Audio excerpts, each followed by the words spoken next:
Thank you for joining us today for this, what will be an important conversation with Professor John Mearsheimer. We meet at the most dangerous geopolitical crisis moment in Europe since World War II. I can't think of anyone who could speak to that moment more effectively. John Mearsheimer is many things. We were talking on the Zoom. In these last weeks, he's been receiving some 1,000 emails a day, which I think speaks to the interest in perhaps not agreeing with Professor Mearsheimer, but hearing a different point of view, an alternative point of view, a counter to what we hear on our screens and on our computers. So it's very important to have that debate. I want to just say that the group sponsoring this today is the American Committee for East-West Accord. It was launched in the 70s at a time of détente strength parity. My late husband, Stephen Cohen, relaunched the committee in 2014, a perilous moment in Ukrainian, Russian, US relations, NATO.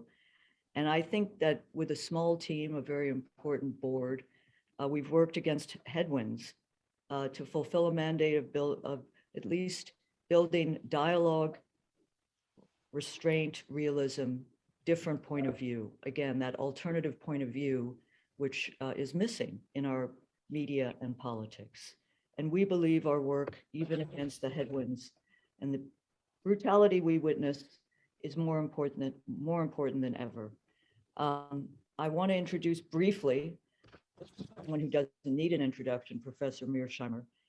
He's noted for his courageous book with Steve Walt on the issues of American support for Israel. He is the R. Wendell Harrison Distinguished Service Professor of Political Science at the University of Chicago, where he's taught since 1982. Graduated from West Point, PhD in political science from Cornell University, and has written extensively about security issues in international politics.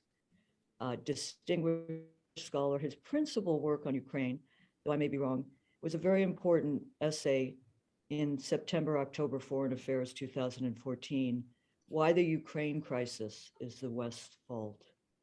The video of that talk has been viewed more than 9 million times, again, speaking to an interest in points of view that may not be popular, but are important to hear as we try to find our way out of this crisis.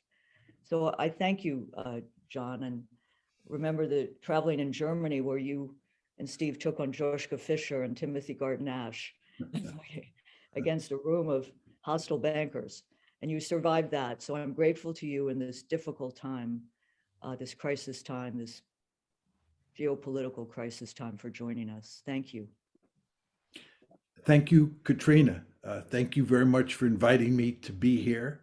And I recall our travels in Germany fondly, especially when Steve and I debated the Ukraine issue back then. I agree with what you said, by the way, Katrina, when you said that this is the most dangerous crisis since the Second World War. I think it's actually more dangerous than the Cuban Missile Crisis, which is not to minimize the danger of that crisis.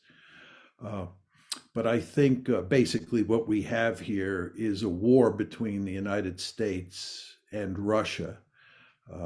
And there's no end in sight.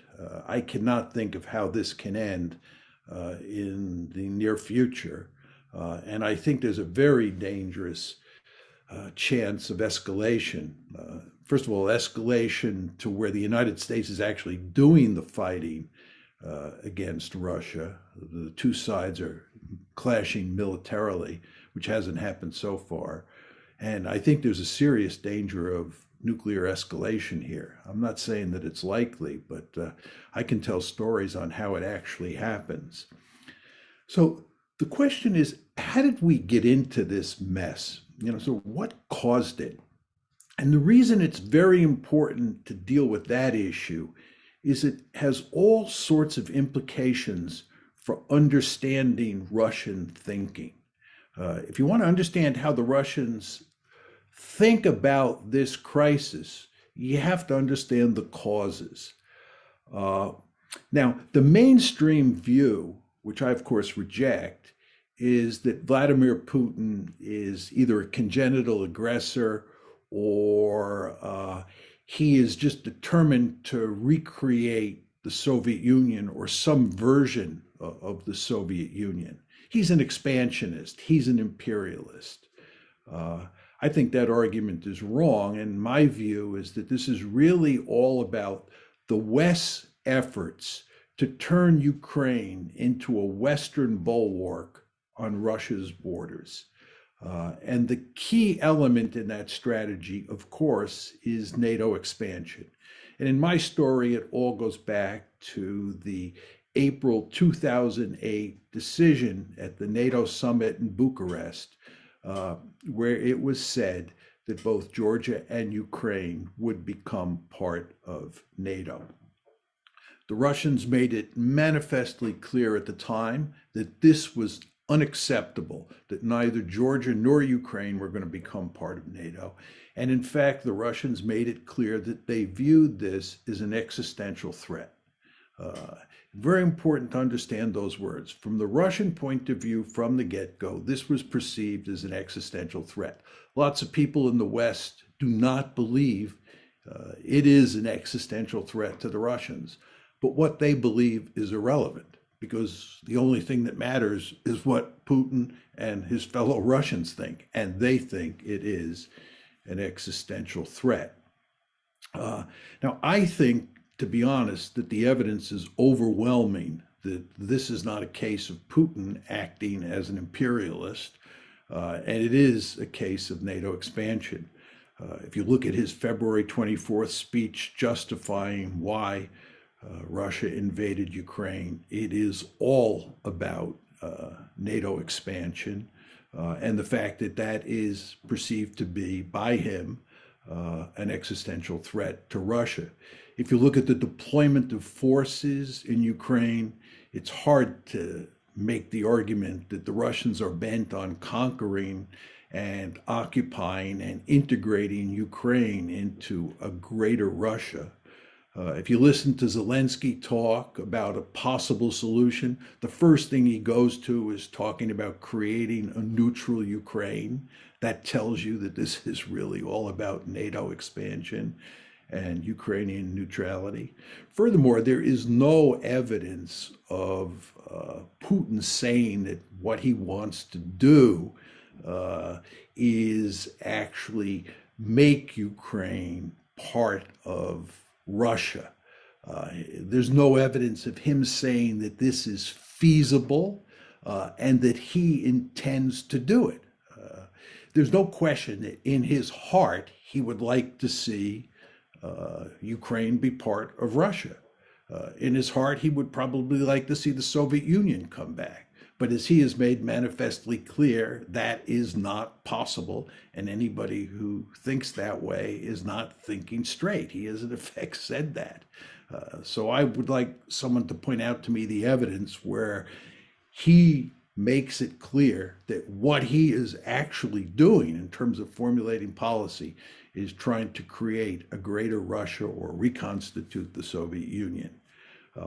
All of this is to say, if you believe, like I do, that he is facing an existential threat, you're in effect saying he views this as a threat to Russia's survival.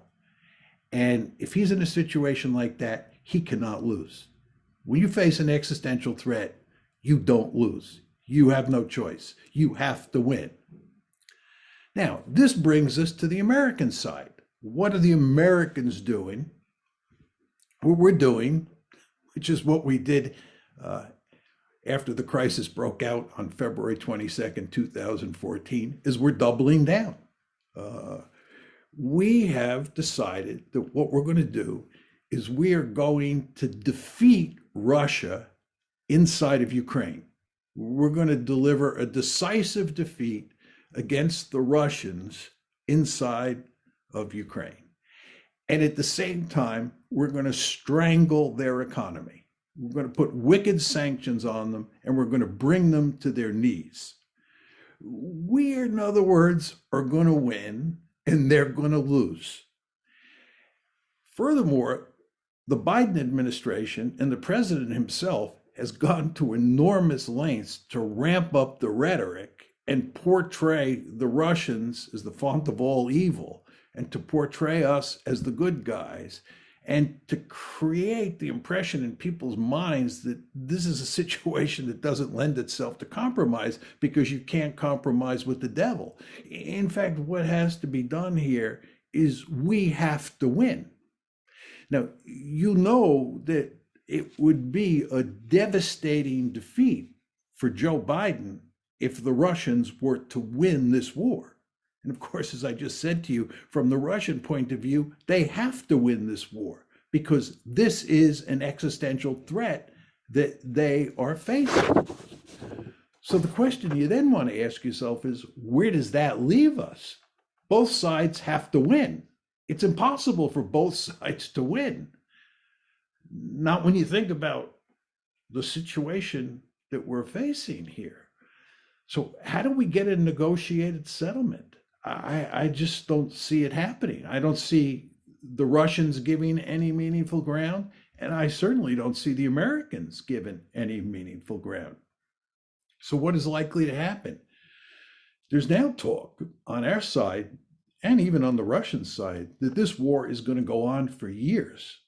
In other words, we're going to have a war between the United States and Russia that goes on for years. Now, I understand that we are not involved in the fighting at this point, but we're about as close as you can get to being involved. And then you start saying to yourself, is it not possible that we will get dragged into this one? There's a huge amount of political pressure on the Biden administration for us, to implement the no-fly zone, to actually go in for humanitarian purposes to Ukraine, and so forth and so on. So far, Biden has been able to resist that pressure, but will he be able to resist it forever?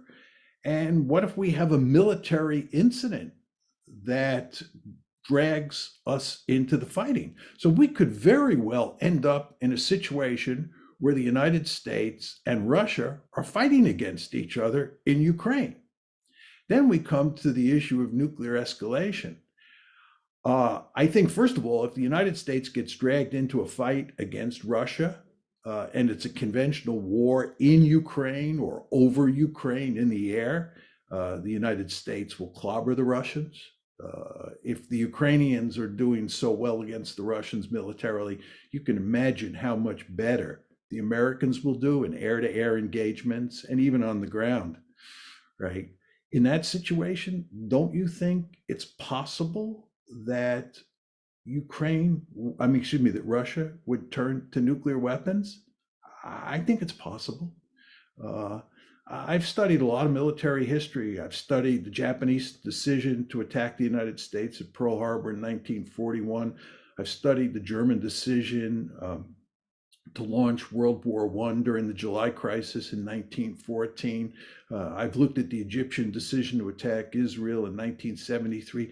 These are all cases where decision makers felt they were in a desperate situation, and they all understood that in a very important way they were rolling the dice. They were pursuing an incredibly risky strategy, but they just felt they had no choice. They felt that their survival was at stake.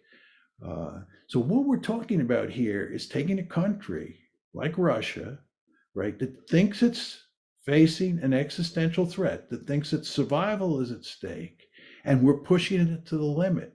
We're talking about breaking it. We're talking about not only defeating it in Ukraine, but breaking it economically. I think this is a remarkably dangerous situation. And I find it quite remarkable that we're approaching this whole issue in such a cavalier way. And by the way, I think a lot of this has to do with the fact that so many people who were involved in thinking about this problem today were raised during the unipolar moment and not during the Cold War.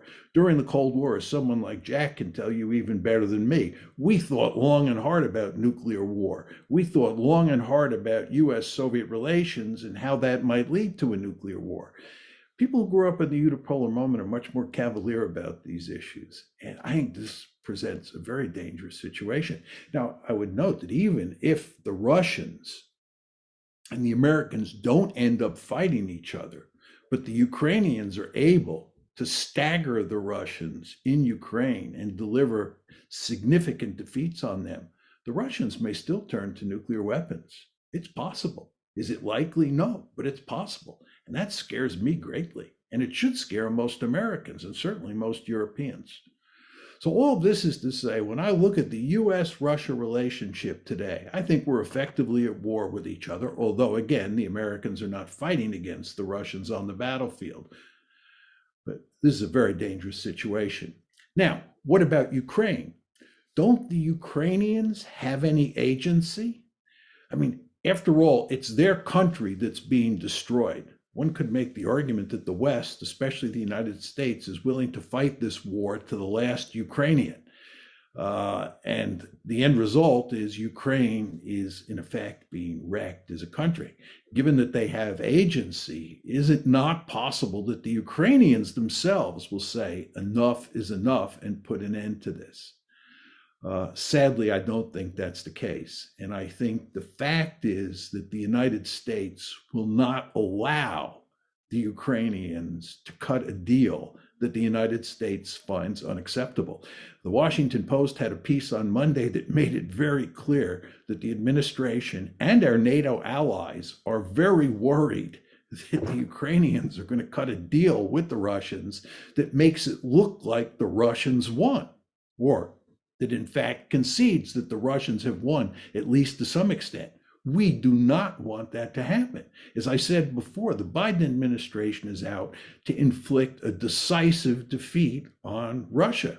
If the Ukrainians decide to cut a deal and allow Russia to win in some meaningful sense, the Americans are going to say that's unacceptable. And the Americans will work with the right-wing nationalists in Ukraine to undermine Zelensky or his successor. So I see no way Ukraine can step in and put a stop to this crisis. I just see it going on and on. Let me conclude by saying that George Kennan said in the late 1990s that NATO expansion was a tragic mistake. And that it would lead to the beginning of a new Cold War. At first, it looked like he was wrong. We had the first tranche of expansion in 1999, and we got away with it. We had the second tranche of expansion in 2004, and we got away with that. But then when the decision was made in April 2008 for a third tranche, which would include Georgia and Ukraine, it's quite clear that we had moved a bridge too far. And the end result, I'm sad to say, is that I think that Kennan's prediction has proved true. Thank you. Okay, well, thank you, Professor Mearsheimer, for that rather alarming wake-up call. I hope some people in positions of power here in Washington are listening. I'm going to introduce our esteemed Accurate panel, and after the panelists make their remarks, we'll circle back and begin the Q&A and hopefully begin a discussion among the panelists and with those of you in the audience who have been kind enough to join us today. Marlene Laruelle is director of the Institute for European, Russian, and Eurasian Studies at the George Washington University, where she is a research professor of international affairs. She, like our other panelists, is a prolific writer and lecturer, and she has 2 books out over the past year, Memory, Politics, and the Russian Civil War, and Is Russia Fascist? Unraveling Propaganda East and West. Nikolai N. Petro is professor of political science at the University of Rhode Island. His scholarly awards include 2 Fulbrights, one to Russia and one to Ukraine, and numerous other awards. Last year, he was a visiting fellow at the Institute of Advanced Studies at the University of Bologna in Italy. Today at 4:30, streaming live on YouTube, he will be part of a discussion that is discussing the Ukraine crisis as part of the Watson Institute at Brown, and we've posted the details in the chat. So we would urge people to go and check that out. And last but not least, Ambassador Jack Matlock. He served as U.S. Ambassador to the Soviet Union from 1987 to 1991. He was Senior Director for European and Soviet Affairs on President Reagan's NSC staff, and he was Ambassador to Czechoslovakia from 1981 to 1983. He is the author of numerous articles and books, including the superb and ever-relevant Superpower Illusions, How Myths and False Ideologies Led America Astray, and How to Return to Reality. So, Mr. Ambassador, thanks for joining us, and the floor is yours. Well, thanks very much. I think we have heard from Professor Mearsheimer a brilliant analysis of what the situation that we're in, and I agree totally with everything he has described. And I must say that in looking at things today, I cannot be optimistic. And first of all, I think that it has made clear that whatever happens in the future, Ukraine cannot be preserved as a, you might say, a viable and successful state within those borders that it inherited in 1991. And I say inherited because these borders were set actually literally by communists, and they include areas that had not been traditionally part of Ukraine. And the tragedy of Ukraine, one of them has been that as they were struggling, as all the other ex-Soviet states, to throw off the shackles of communism and all the irrationalities of that, they were confronted with a population that was deeply divided. And they were also subjected to a constitution which did not allow federalism, a federal system, which would somehow give more local autonomy to different groups. So that you had a seesaw elections where by slightly more than 50%, the presidency would be won by one side or the other. And then that president would name all the equivalent of the state governors, the provincial leaders. That was a recipe for disaster. And because there was no leader coming forward, that really defined you might say, a new sense of Ukrainian statehood, which would be comfortable both to the Ukrainian speakers and the Russian speakers. So Ukraine's problem was internal. Now, as we have gone forward in our policies, I think that, as Professor Mearsheimer made clear, what we have to consider is not our analysis of the way things are, but what the Russian perception is. After all, people act on their perceptions. And the Russian perception is that we have aggressively attempted to detach both Ukraine and Georgia from any substantial influence by Russia. By the way, if another country had done something similar to one of our neighbors, we would have reacted, I believe, perhaps even more forcefully than President Putin has. So I think we have to bear that in mind. There's almost a hysteria today in condemning Russia. As an unprovoked aggressor, yes, Russia has been an unprovoked aggressor, but they had a precedent. What do you think the US attack on Iraq was? A country nearly halfway across the world, which did not threaten us and had not threatened us. We had attacked it, invaded it, cheered for our technology that enable them. No images of how this affected the people on the ground. You know, I'm ashamed to say that the United States has given President Putin every trick in his playbook. Now, that doesn't make it right, what he has done, but we need to, now this attempt in effect to wage a virtually total war against Russia, I think is deeply and deeply misguided. We face so many threats, mutual threats. We're not over the COVID epidemic yet. This fighting and all of the refugees and so on, this almost certainly is going to make it worse. And we have the whole nuclear threat, which Professor Mearsheimer has described very well.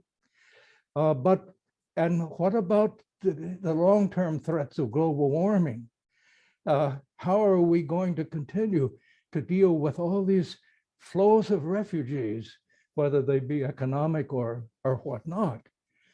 We are simply undermining the real long-term interests of our countries in getting into this sort of fight.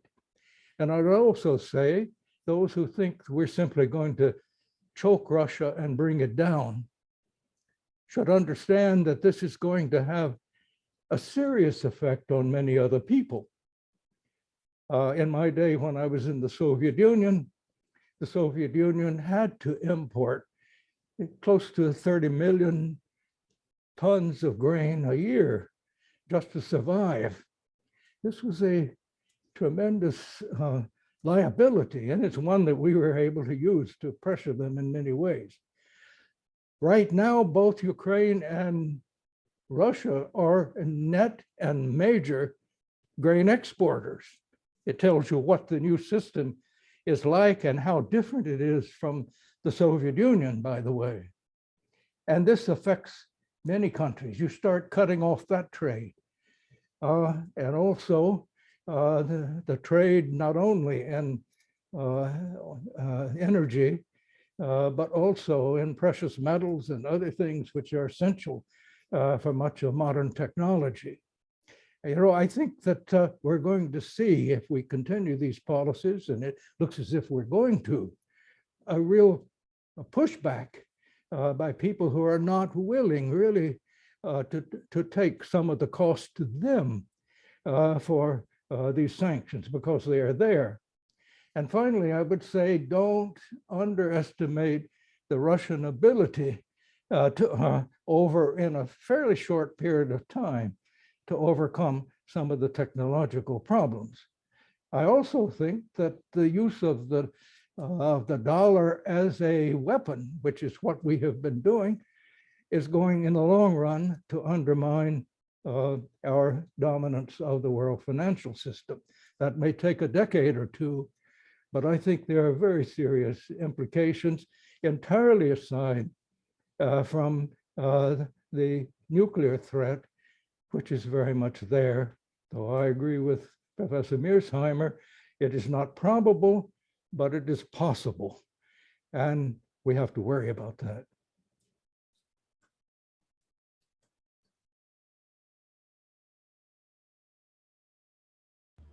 Okay, thank you, Mr. Ambassador. Marlene, you're up. Thank you so much, everybody. Thank you for inviting me. Several points I wanted to make. The first one is that I agree about the shared responsibility of the West in the kind of strategy deadlock and the fact that Russia is seeing NATO expansion as an existential threat. But I would still dissociate the strategic deadlock, which is a shared responsibility, from the decision to do war. And to do that kind of war, a full-scale invasion targeting civilians. And for me, sorry, this is Russia's alone decision. In fact, it's Putin's alone decision taken against, sorry, the will of the majority of the Russian political establishment. So I think there was other ways for Russia to react than the war, and the war is weakening Russia's legitimacy on the long run. I have three key points I just wanted to make. The first one is the question of avoidability. The war was avoidable. It was not written in the Putin's regime DNA that they would invade. There was many other ways they wanted to be influential and to keep spheres of influence. And of course, Russia is a former colonial imperial center. It has disdain toward the new post-Soviet societies, but that could have stayed only at the kind of cultural, societal aspect, and that may not have been transformed into a war. And when I say that there are many ways of being a great power, and I think Russia has genuinely tested several of them, and really in the 2000s thought that integrating into the world community, into the world economy would make its voice heard and its claims kind of partly recognized. And it's only when they realize that this integration strategy was not working, that the kind of classic old-fashioned sphere of influence mechanism was not working, that they begin looking to other strategies that were more related to kind of maintaining, keeping, or provoking territorial instability in the countries around. So what I'm trying to say is that there have been, for me, a shift from Russia thinking it can keep Ukraine in a sphere of influence away from NATO to moving to a strategy that is now about territorial conquest, or at least grab of land. And I agree, Russia and Putin doesn't want to recreate the Soviet Union or the Russian Empire. It's not about that. It's using now grab of lands as a kind of solution to the failure of being respected as a great power. And I think that's a very concerning trend. My second point is that Professor Mearsheimer, you were saying about it's all about NATO expansion for Russia. And I think it was the case until now. Sure, it is now anymore. I think now, unfortunately, it has become much more complex on the Russian side. And I think we have to recognize there have been a kind of crescendo, a gradual move in the way Russia is framing the conflict that is of concern. What we have now, it's narrative that are ambiguously either about the strategic concern of Ukraine not joining NATO, or that is about purely denying Ukraine's legitimacy as a state and as a nation. There have been really ambiguous comments in Putin speeches and of several of other official governments. I mean, there are real strategies of destatization of Ukraine that I found problematic. I found there are Russian kind of schizophrenic narrative about Ukrainians need to be told by force that they are a brotherly nation with Russia, and all the narrative about denazification. I mean, Ukraine has a far-right culture. Russia has one, the US has one. You have transnational far-right groups. I don't think the way it has been framed by Russia is legitimate. It's really, and you may have seen the RIA Novosti articles a few days ago, it's really calling for mass killing. And of course, it's RIA Novosti. It's not an official statement by Putin or Lavrov, but it has been authorized. So what I'm trying to say now is that it has become more complex on the Russian side. I think because of the failure of getting their great power claim respected, now they have moved to something that is much more complex and much more dangerous. And my third point is that the Russians' vision is not static. And I think it's not written in stone, as we have seen it's evolving. And I think we have to realize now that things are still evolving on the Russian side, because war is a kind of revolutionary, open-ended moment. And so Russia is still adjusting its own vision, its own narrative, and its own capacities on the ground, and all that is in flux. And I think it's important for us to realize that you have all these contradictory narratives arriving from the Russian side. Sometimes Russia seems to say it's just about getting a friendly regime in Kyiv and being sure that Ukraine is neutral. Sometimes it seems to be saying like Ukraine should be partitioned and eastern territories should join Russia or be a kind of buffer zone. And sometimes it's about Ukraine is not legitimate to exist at all. And I think we should realize this complexity, because what it's telling us that there are tensions at the Kremlin. The Kremlin is not a unified system. It's an ad hoc construction, and there is a party of war in Russia that is pushing for the radicalization of narrative. That is very unhappy with the diplomatic talks going on now. And I think it's really important for us to realize at least these three languages of Russia on the war, and the NATO one is unfortunately not the only one now. And we have to be sure we try to invite Russia to going back to discussing the neutrality issues, which is the easiest one, in fact, and avoiding the Russian policy moving toward really accusation of Ukraine not being a legitimate state, because that would make the discussion relatively impossible to finalize. And I agree with you about the fact that, I mean, we need to find face-saving solution for Russia.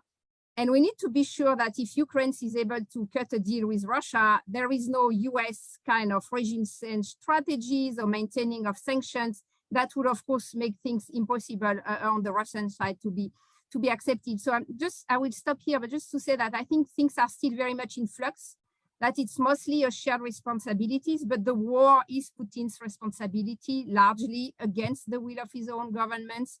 And that we have now worrisome narratives coming from the Russian side about Ukraine's legitimacy to exist that we should take into consideration and do our best to try to push Russia to go back about just discussing the strategic aspect and stopping NATO expansion and not moving to really narrative that are disempowering the pure existence of Ukraine. I will stop here. Thank you. Okay, thank you very much. Nick, it's all yours. Thank you. I have a few words to say about tragedy and international relations theory. Tragedy in international relations has certain general characteristics, but each generation must also deal with its own particular tragic demons. I would highlight three of those: the loss of the ability to communicate, the loss of a common legal framework, and the loss of shared values. The loss of the ability to communicate precludes dialogue. Indeed, many politicians and diplomats no longer understand what dialogue means. They think it means indicating that to one party what the other party wants. But that is essentially what a prison warden does to his inmates. In fact, the logos in dialogos means to gather together, and it is sometimes rendered as relationship.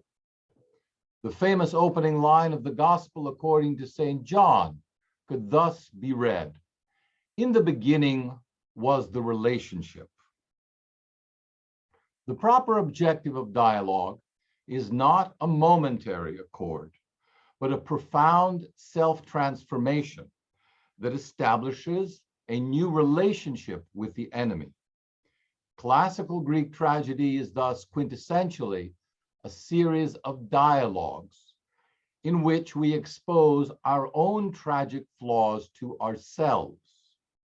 This exposure is meant to bring about catharsis, a purging of the soul that restores healthy perspective by removing hatred. Our reluctant willingness to sign technical agreements with other countries, while emphasizing at the same time our values disagreements with them, is thus the exact opposite of dialogue. Our second tragedy is the loss of a common legal framework. I refer here to the much discussed distinction between an international legal order and a rules-based order. The West has in recent years worked hard to replace the former with the latter, while breezily suggesting that they are the same thing. Much of the rest of the world, however, has said they are not, and has suggested that what the West is really trying to do here is to privatize the international legal order and to make it serve whatever rules the West finds most beneficial. Our third tragedy has a rather long and distinguished pedigree. I'm referring here to the fruits of the poison tree of American exceptionalism, which causes many Americans to emphasize the values that divide us from the rest of the world rather than the many interests that we share. This is what has transformed us from a mere nation state into an all-judging nation church that, as Andrew Basevich has pointed out, unites primarily to worship at the altar of American greatness. Since 2003, American officials have consistently chastised Russia for her, quote, breach of values, end quote. But make no mistake, other states are never far behind. These three tragedies are mutually reinforcing, and they lead to a foreign policy that can be summarized in a single phrase. There can be no dialogue with the axis of evil except about its terms of surrender to our rules. If one were to search for historical analogies, I suspect that the world order that we are headed toward will look a lot like the early 17th century, with its efforts to impose the one true faith during the 30 Years' War.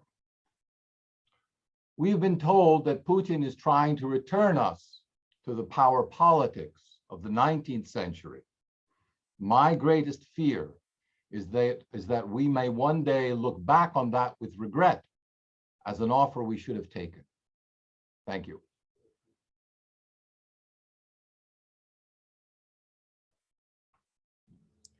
Katrina, you need to. Thank you for all of you, for your most sobering, cogent range of analyses of the situation we confront. I want to turn it over to some of the Q&A we have, but before that, if there's any discussion, any question, John, you may wish to reply, or there may be questions from the panelists or additional comments in light of your other panelists' comments. Well, I'd love to reply, but I think it's better if we go to Q&A rather than have me talk again. Okay, we are going to do that. And there are many, so this is a question, I mean, I think for Marlene and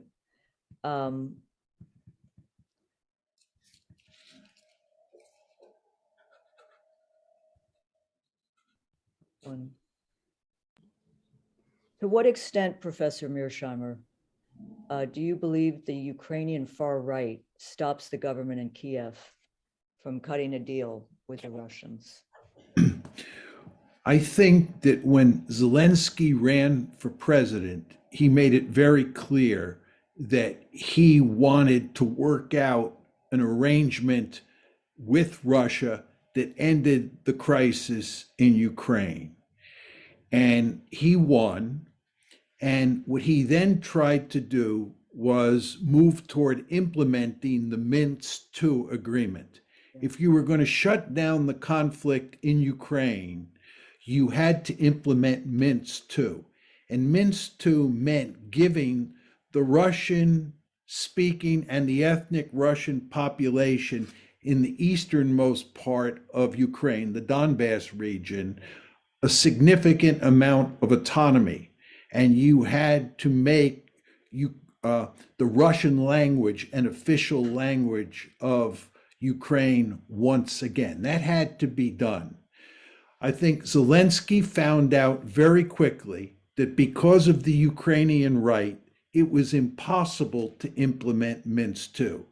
Therefore, even though the French and the Germans, and of course the Russians, were very interested in making Minsk II work because they wanted to shut down the crisis, they couldn't do it. In other words, the Ukrainian right was able to stymie Zelensky on that front. Now, Zelensky understands that if he cuts a deal with Russia today, he has to face the Ukrainian right. That's why Zelensky has said that any peace agreement has to be approved by the Ukrainian public. He's going to ask for a referendum because Zelensky understands that he cannot take the Ukrainian right on by himself. So basically, we have a situation where Zelensky is stymied. Now, very importantly, the Americans will side with the Ukrainian right because the Americans and the Ukrainian right both do not want Zelensky cutting a deal with the Russians that makes it look like the Russians won. So this is the principal reason I'm very pessimistic about Ukraine's ability to help shut this one down. Nikolai, this is a question about, it's really about language, but it's something deeper than that. Do you believe the Ukrainian language and identity in the West around Lviv is going to become the predominant cultural engine of the Ukrainian identity? And what effects will this war leave on majority Russian-speaking cities? That is something we can only speculate about. On the one hand, looking at historical examples of brutal invasions in the past, the American seizure of half of Mexican territory in the Mexican-American War, and how relations have evolved since then, the English conquest of Ireland, which is still traumatic and has left a gash in the territories of Northern Ireland. We can say that it engenders a period of great hostility, but that over time, there's a monument on the battlefield of Poltava that I visited in Ukraine, and it's in 3 languages, and it says, "Time heals all wounds." And I think in the long run, there's no way to escape the destiny that Ukraine and Russia must share together, because those countries are not going anywhere.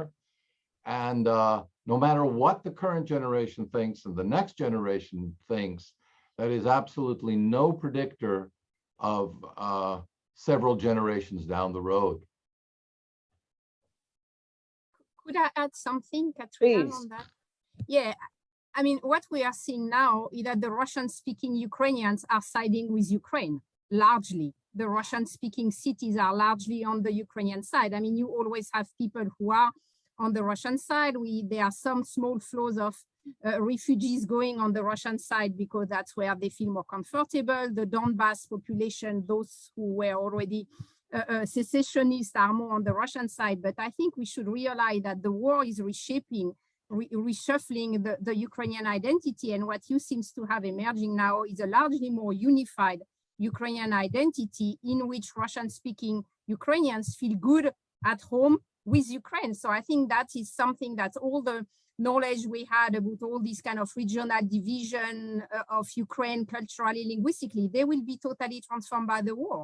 So I'm not sure we will have, and Zelensky himself is not representing a kind of Galicia, Western Ukraine type of identity. He's represented a much more kind of unified Russian-speaking, Ukrainian-speaking at the same time identity. So I think many things are so much in flux that there will be a new Ukrainian nation, and many of these questions will kind of be totally transformed. Thank you. This is for Ambassador Matlock. Ambassador, what insights do you have into the current state of U.S. diplomacy and its deficiencies? It often seems that the idea of compromise is anathema to American officials and Americans in general, because issues are portrayed in terms of pure good and evil that only allows for total victory. And I was very interested in what Professor Mearsheimer alluded to, which is that the Biden administration officials, so many of them, are of a different, they grew up in the unipolar moment. So they don't have the experience of the Cold War and a dual. Well, I think one of the problems is that our diplomacy since the late 1990s has been virtually the opposite of that which we used to in the Cold War. We had several, I would say, operational principles when we began to negotiate an end to the Cold War. We seemed to be almost at its height around 1983, 1984. But we decided that we would start First of all, trying to look for areas of common interest and concentrate more attention on them. Second, to listen very carefully to what the Soviets were saying, to stay always in communication. And though President Reagan, for example, condemned the Soviet Union as an evil empire, he never insulted any Soviet leader. He treated them with respect. And when he met them personally, his first words were usually, "We hold the peace in our hands. We must act responsibly." And, then also issues like human rights and so on, which were largely comments on their internal affairs, we began to shift more to a private conversation rather than public condemnations and public demands, which we understood would be, tend to be rejected. And within about a 3-year period, we had found that since it was in the interest of both countries to end the arms race, to end the confrontation, we negotiated an end, and it was not a defeat for the Soviet Union. Now, since then, we have the idea that somehow we won the Cold War in the sense that Russia was defeated. No, the Soviet Union, we ended it with the Soviet Union 2 years before the Soviet Union broke up. It broke up not because of our pressure from the outside, but because of problems inside. But, beginning in the late 90s, and the first such move was the decision to start expanding NATO. And at first it was acceptable, but it should have been clear from the very beginning. If we were going to expand NATO, we had to stop at a certain point. There was going to be a red line. And I joined, I joined George Kennan and others in testifying to the Senate that a decision to expand NATO would be one of the worst strategic decisions we could have made since the end of the Cold War. But even so, we could have gotten by with it if it had just included a few East European countries. So it seems to me that then we started a policy of, in effect, treating Russia as if it were a defeated nation.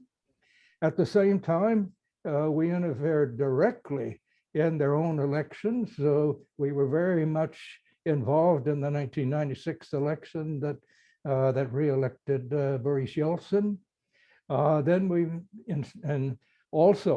we began to walk out of almost every arms control treaty, which had been the basis of our ending the Cold War. And then when Putin began to complain about some of the things we were doing, like putting anti-ballistic missiles in Eastern Europe, we simply ignored that. We never addressed his complaints, most of which I would consider quite valid from a Russian point of view. It was not that necessarily all of them were totally accurate, but they represented perceptions which we should have dealt with. Instead, we increasingly, not only the media, the principal media, but the government began to personalize everything. And I think that we played a role in creating the Vladimir Putin that we see today, including giving him precedence for what he is doing. And why we can't recognize that is beyond me. Thank you, Ambassador Matlock. There are a set of questions here. I'm just going to, this one might be for Marlene. Is Putin getting true and accurate information from his inner circle concerning the results in the war on the battlefield? This is about Putin's inner circle. I might ask you, Marlene, there is an assessment that Putin is unhinged, talking about Ambassador Matlock's personalization of the situation, but I think people would be interested in a brief sense of the circles inside Moscow, the war party, but also the roots that inform Putin's thinking at this stage, based on the speech he gave a few weeks ago. Yeah, it seems so. All the information we have is telling us that Putin was largely misinformed. He's still reading kind of old-fashioned reports given to him by security services, and it seems they were painting an image that the war would be easy to win in Ukraine, that Ukrainians will be receiving Russia as liberator, that Kyiv would fall very rapidly, that Zelensky would flee, that the Ukrainian army wouldn't resist, that the Russian army would make it very easily. So I think that was there was a real kind of a strategic mistake done on the Russian side is in getting the accurate information, probably because it's difficult to approach Putin. We know he has been very isolated during the pandemics, and people wanted all these people around him wanted to give him the most positive vision, and that probably conducted to that decision. And now we can see, so we know that some services of the FSB have been kind of fired or cleaned up after the mistakes of their judgment was revealed. And now we have a much more realistic, if I may say, strategy of Russia in Ukraine, taking into consideration what is happening on the ground in trying just, with quotation mark, to take control of the Azov Sea and the large Donbass. In terms of what is really happening in Putin inner circles, it's very difficult. We know there is a circle of advisors, a circle of friends who are able to access him and who seems to be feeding him with information and interpretation. But this inner circle is totally outside the government or even the presidential administration purview. And I think that's important to realize that, because when we do diplomatic talk, or when the diplomatic talks are going on, the Ukrainians are talking to official figure of the government, but no one is accessing this kind of private circle around Putin that seems to be really very influential. So there is this kind of parallel two states, the official one and the informal one, and we cannot access the informal one in trying to cut a deal. And I think that's part of the problem on the way we try to interpret what is happening on the Russian side. And then, as I was saying, there is a party of war that we can have some element of identification. We see some kind of tip of the iceberg. And I was mentioning these RIA Novosti articles a few days ago, really calling for mass killing in Ukraine, that I think is telling us that there are some patterns inside the system that push for this kind of radical solution. And we also know that many members of the government are against the war. I mean, now they have to be consolidating around the leader, but we're surprised and shocked by the decision. So I think we have to realize that there is no unity at the Kremlin. It's a complex entity, a complex black box with many different level and groups, and we want to try to speak to the more kind of rational one, the one that consider that strategic issues should be the key. Yeah, of course. And obviously our behavior influences in war parties around the world. It's not helping, of course. We have a war party here also. Nick, you wanted to say something, and then I was thinking I would go to Professor Mearsheimer to say a few words in response to some of the questions and comments from participants. Nick, sir. Yes, in partial response to the question that was asked about the possibility of Eastern Ukraine, what I call Russophile Ukraine, being transformed into a more Ukrainian, pro-Ukrainian community. Yes, as I said, that's something that is inevitable in the short run. But as Marlene was commenting, I remembered a quote that I read from Ukrainskaya Pravda. So this is March 24th of this year by Mikhail Dubinyansky, who is a very well-known commentator. And I just want to read it to you because it hits at the heart of the issue which hasn't gone away. Quote, in Ukraine, there is also an alternative view to what is happening. The view that this big war in Ukraine really hasn't changed much. forcing this war into the framework of our customary habits and prejudices. From this perspective, February 24th, 2022 looks not so much like a magical gateway into a new world, but more like a broken doorway through which to drag all the baggage of the recent past, all the old fixations, insults, and recriminations that defined Ukraine's public agenda before this full-scale invasion. It took but a moment for the front lines to stabilize before this traditional internal hate reemerged, end quote. Thank you. Powerful. Thank you.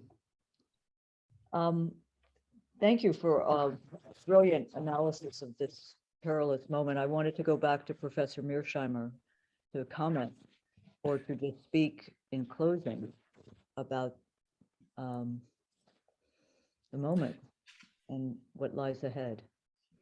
Thank you, Katrina. I mainly wanted to respond to three sets of points that Marletta made.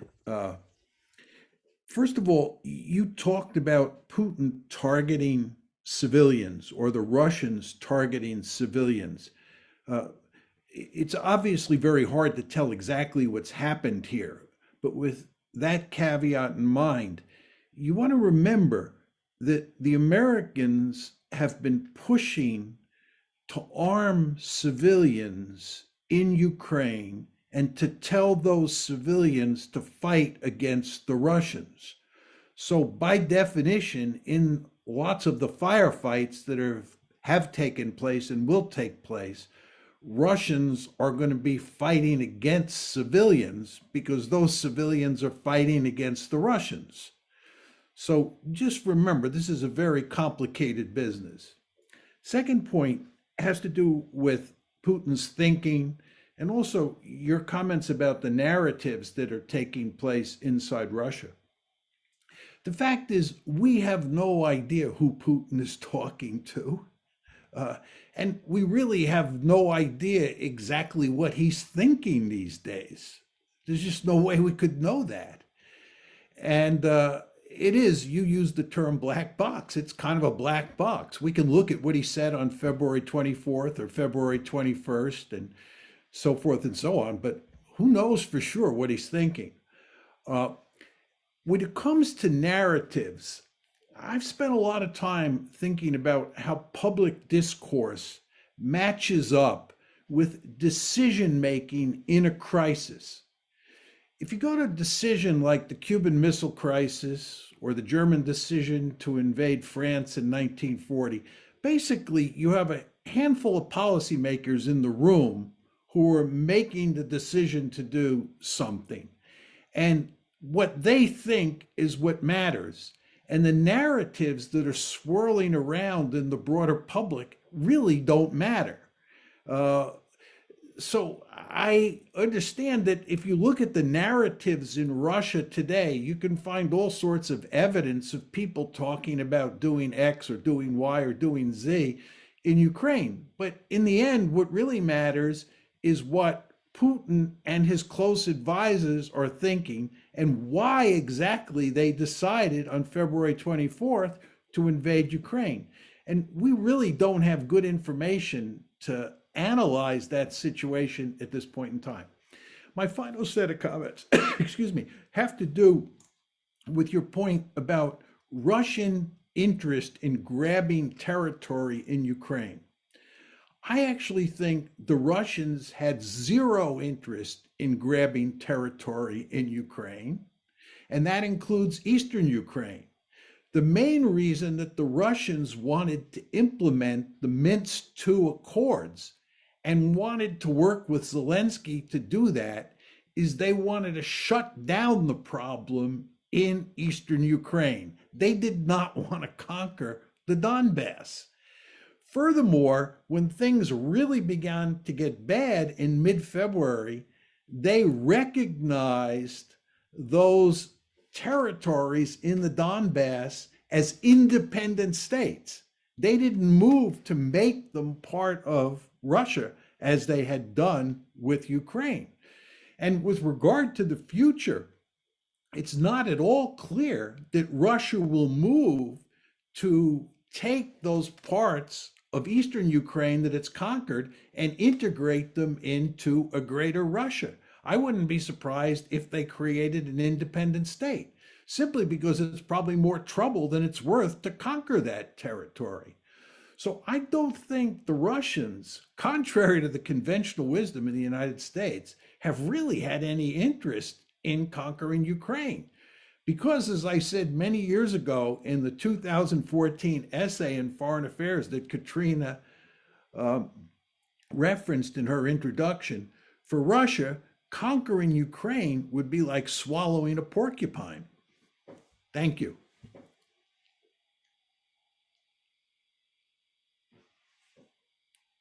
You're muted, Katrina. I wanted to just say a few words. First of all, this is an example, it seems to me today, of the importance of public debate, of informed debate, of debate informed by an understanding of history. We meet in 2022, but as so many of you know very well, this is a situation which has long roots from our land way back, but I mean, at least 2014, as John's essay reminds. But I just want to say briefly about the American Committee for East-West Accord. I mean, it is shocking, I know, to Ambassador Matlock that we are at a moment where the embassies and consulates are shut down. You spent much of your time as ambassador, I think, trying to ensure that Russians could travel and that there would be access. But from nuclear nonproliferation to economics to energy, these have been heedlessly, dangerously discarded as projects of cooperation. And we look back, we look at the end of the Soviet Union, but we also look today at 2014 where decisions were made. NATO expansion was referenced, different points of NATO expansion. But I think I conclude with, I don't think there's ever been an absence of American discourse, democratic discourse as such a fateful, with the ability to continue this discourse in the, the face of what Professor Mearsheimer rightly referenced, a frenzy of, there is barbarity, but there's also an understanding that there's a need to end it. And if we're going to end it, there has to be some sense of history. So I just want to thank you all for participating in this civil debate. And there's more to be done. And I hope we will continue more of these. And I thank you, Professor Mearsheimer. I'm sure it's a very difficult, obviously for Ukrainians and for this geopolitical crisis, but to have a voice that is speaking in the ways you are is important. There is a lockdown of information and analysis and history. As you mentioned, the narratives are important. So my view is, we can't have a stable world until there's partnership, if not, partnership between the US and Russia. It's going to be very hard to get to. We are working at the Nation and at Acura with people inside Russia, the independent press, and trying to ensure that, my last point is that the demonization of Russians doesn't swallow up and contribute to an enduring Cold War. But thank you very much for all joining, taking time out of your busy days, and grateful to you, Professor Mearsheimer. My pleasure, Katrina. And please, if you might, people come to usrussiaaccord.org. If you seek, it's a site where we do present alternative views in the belief that they are needed now more than ever. Thank you very much.